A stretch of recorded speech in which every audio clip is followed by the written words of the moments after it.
बहुत जगह sir side इधर अंधेरा है, इधर यहाँ फिर करें। उधर चलते हैं, फिर रुक जाओ, फिर चलते हैं। नहीं यहाँ चलते हैं ना। हाँ, उधर सर पीछे थोड़ा बस बाउंसर भैया पीछे से हट जाना। थोड़ा सेंटर में आ जाइए। नहीं वो मार रहा है ना, लाइट नहीं है। ठीक है, लाइट जा रही है। हाँ आ रही है। Sir this camera please. मुझे दिस साइड। सर एक बार सेंटर प्लीज। हाँ देखा, औसम औसम बढ़िया बढ़िया। सोलो गाने सुने? गाने तो बढ़िया होंगे। क्या? आप हो तो अच्छा होगा। वही अरे सोलो करना। एक एक सोलो कर ले। सोलो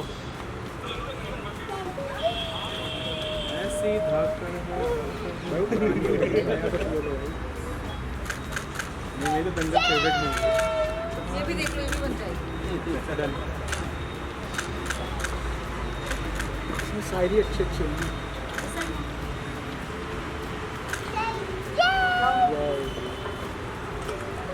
मेरे सर क्या लग रहे हो आप आज? मुझे नहीं बोलना। नहीं आप क्या लग रही हो आज?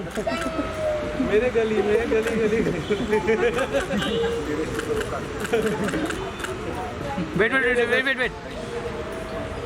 विजय भाई एक बार कैमरा। एक बार कैमरा फेस दे दीजिए। Welcome to Delhi. It's a pleasure having you. Pleasure. You're looking really gorgeous today. Thank you so much for your time. And they're all have been eagerly waiting to speak to you, to see you, talk to you in person about this movie. And really honored to be here with you on stage. Kindly please be seated. Make yourself comfortable. We need to switch it on from there. I'll look for you. Hello, Right. Thank you so much. आप लोग आए और आप लोगों ने इंतजार किया। छोड़ो उसके बीच में उसको मत घुमाओ। बट नहीं थैंक यू पता है, टाइट रहना फॉर ना। कमिंग।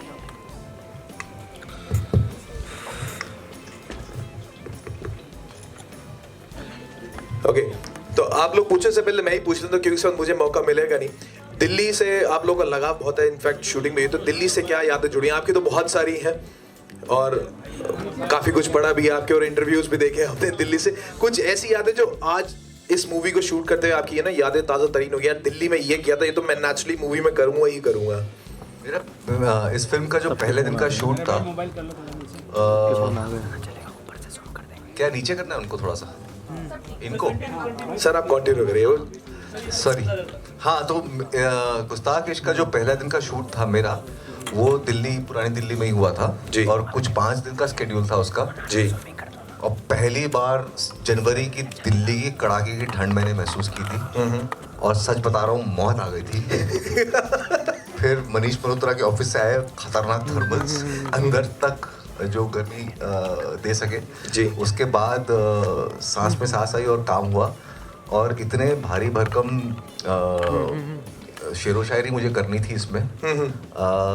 तो डायलॉग याद करने में मैं फोकस नहीं कर पा रहा था क्योंकि बहुत ठंड लग रही थी जी। तो उस टाइम पे किसी ने बताया कि आप ये जो सरसों का साग और मक्की की रोटी है उसका एक असर होता है आप जी। पे। फिर मैंने वो खाना शुरू किया और उसकी वजह से बहुत राहत मिली। राइट ये भी एक नुस्खा है अपने आप को अडॉप्ट करने के लिए अकॉर्डिंग टू वेदर। गुड़ और मिर्ची और अचार। बिल्कुल that's bigly. How was your experience shooting this movie? मेरा तो शूट दिल्ली में नहीं हुआ था, मेरा सीधा पंजाब में हुआ था। बट मैंने दंगल और सैम बहादुर जी। दोनों ठंड में शूट किया था। क्या बात है। और बिकॉज दंगल मेरी पहली फिल्म थी तो और फाइट सीक्वेंस हम कर रहे थे तो काफ़ी टफ था क्योंकि ठंड में फाइट करना, फिर ब्रेक लेना, फिर फाइट करना। बट क्या मज़ा आया क्योंकि इन दी एंड जो आप आराम से टिका के खाते हो ना, दिल्ली में जो भूख लगती है ठंड में, वो बॉम्बे में नसीब नहीं होती क्योंकि वहाँ पे माहौल मतलब whether through out the Pleasant year रहता है। प्लेजेंट ही रहता है, अच्छा रहता है काफ़ी। Right. बट ये एक्सपीरियंस नहीं होता है कि गर्म कपड़े पहने या ज़्यादा खाए और बुरा भी ना लगे। और चाय भी रज के पियेंगे ना, दिन की 1 कप या 3-4 कप चाय। अभी मैंने बैठ के पी लिया कुल्हड़ में। Okay. बड़ा मज़ा आया मुझे। बड़ा मजा है। 5 इंटरव्यू किए और 4 कप चाय पी गई है। हाँ और मतलब एक में था कि माइक पकड़ना था, मैंने बोला यार चाय पीएंगे, माइक डिसीजन नहीं ले पा रही थी तो मैंने ऐसे दोनों हाँ बोलिए That was fuel to you this day. But मैं आपको बता दूं दिल्ली की सर्दी फिर शुरू हो चुकी है। 2 इट्स नवंबर, इतनी ठंडी की ठंड शुरू हो चुकी है। फिर ठंड के मौके में यहाँ आए दिल्ली में। बम्बई वालों के लिए ठंड है ये। राइट अच्छा आप लोग तो टी शर्ट्स में घूम रहे हो बट मैम कुछ तो बहुत ही अभी जुझारू है, अभी पता लगेगा सवालों से। लेकिन एक आखिरी सवाल before I open the mic to them. जब ये डायलॉग्स की आपने बात की, स्पेशली शेर व शायरी करी, that's a different genre all together सब, और एकदम डिफरेंट एरा में शुरू हुआ है। कैसा प्रिपरेशन था आपका? कुछ नहीं, वापस किताबें खोली जो नाटक के दिनों की या फिल्म स्कूल के दिनों में जो किताबें इकट्ठा की थी, जो मैं पढ़ता था एक टाइम पे उससे, लेकिन टच टूट गया था जी। उसको वापस निकालना पड़ा, क्योंकि पढ़ना है मुझे शेर व शायरी, और पढ़ना किसके सामने है? नसीरुद्दीन शाह के सामने पढ़ना है। तो एग्जैक्टली तो I had to do my best, I had to do something in which I you know I'm proud of, and I cannot do something जिसकी वजह से रीटेक हो उनके सामने। तो मैं एक्स्ट्रा प्रिपेयर होके गया था। Right. मेरे जो डायरेक्टर हैं फिल्म के, विभूपुरी, वो खुद बहुत बड़े शौकीन हैं शेर व शायरी के, और खुद अपने आप को विभूपुरी दहलवी कहते हैं।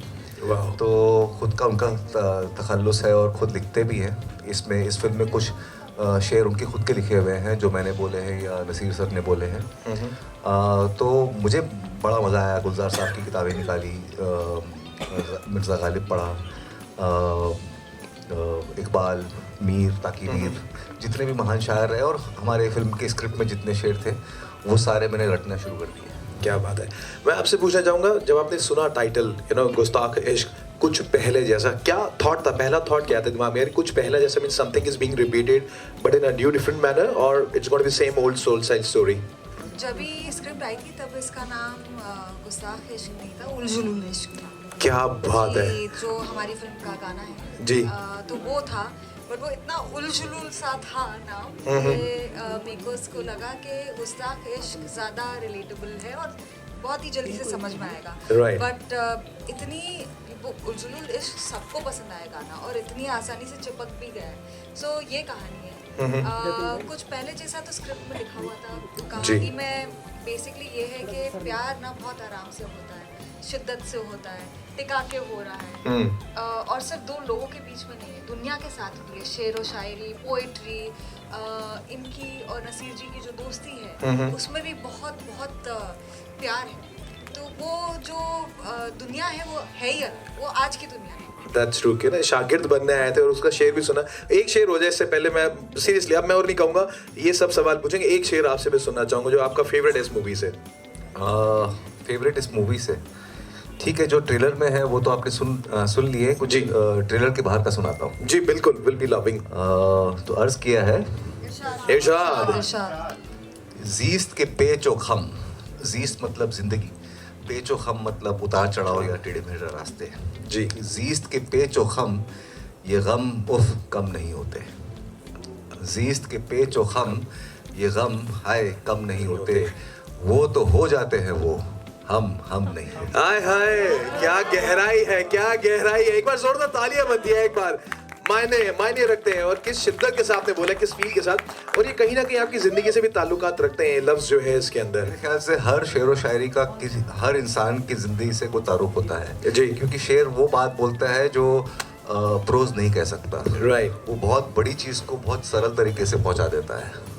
बहुत गहरी बात है, बहुत गहरी। बड़ी सर्जरी नहीं होती है, बहुत माइनर सर्जरी करता है। Right, but impact is deep enough. Right, मेरी तरफ से इतने ही सवाल थे, मैंने तो पूछ लिया। अब हम फ्लोर ओपन करते हैं for the media people. They will be asking questions, they are open to it.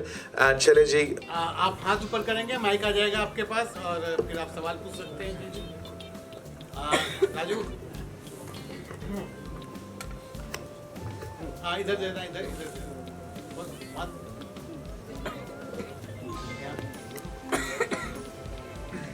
Please introduce yourself as well. Hi sir, तो शाह दिस साइड। मेरा क्वेश्चन ये है कि आपने नसरुद्दीन शाह के साथ इस मूवी में एक्ट करा है, तो एक्सपीरियंस के बारे में बताइए। और फातिमा के साथ आपका फर्स्ट टाइम था, तो क्या कहना चाहोगे? तारीफ करना पहले बोलो। फातिमा के साथ बहुत अच्छा रहा। नसीर सर को मैं बहुत as a student of actor, जब मैं फिल्म स्कूल गया था तब से मैं उनका मुरीद रहा हूँ, उनको अपना उस्ताद अपने दिल में मान के बैठा हूँ, और पूरी कोशिश की थी कि उनके साथ मैं काम कर सकूँ। या उनके थिएटर ग्रुप में जाके उनको एक्ट कर सकूं, बट मौका मिला नहीं तो मैं जाके उनके साथ बैक स्टेज करता था, उनकी क्लासेस में ज़बरदस्ती घुस के उनकी एक्टिंग एक्सरसाइजेस सीखता था। उनका कोई नाटक आज तक मैंने मिस नहीं किया। बम्बई में मैं 17 साल से रह रहा हूँ बॉम्बे में, उनका एक भी नाटक मैंने मिस नहीं किया है।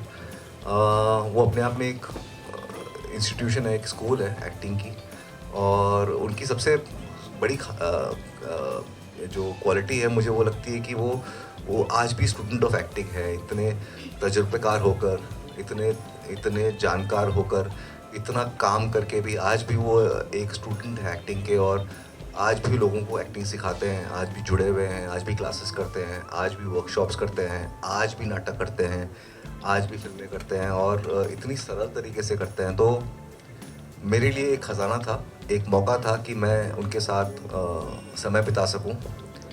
कुछ लोग बहुत मेरे दिल के करीब हैं, उनके साथ समय बिताने का मौका मिल जाता तो मैं अपने आप को सौभाग्य वाला मानता हूं। इरफान साहब उनमें से एक थे, उनके साथ मैंने समय बिताया, लेकिन काम करने का मौका हालांकि मिला नहीं।